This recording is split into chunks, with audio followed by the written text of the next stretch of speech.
Gipanghingusgan karon sa kapulisan ang seguridad sa mga shopping malls labi na sa nagsing abot nga weekend sale.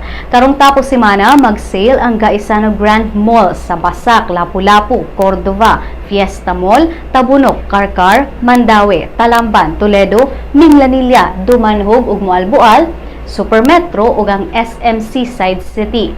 Si Senior Superintendent Marciano Batiancela Jr., ang officer in charge sa Cebu City Police Office, niingon nga nakig-coordinate na sila sa Talisay City Police Office aron maatiman ang issue sa seguridad ug sa trapiko. Nanawagan si Batiancela sa publiko nga padayong magbinantayon samtang magsuroy-suroy sa mga malls. Midugang si Batiancela nga kung adunay mga katingalahang tao nga ilang mabantayan, i-report gyudayon sa kapulisan.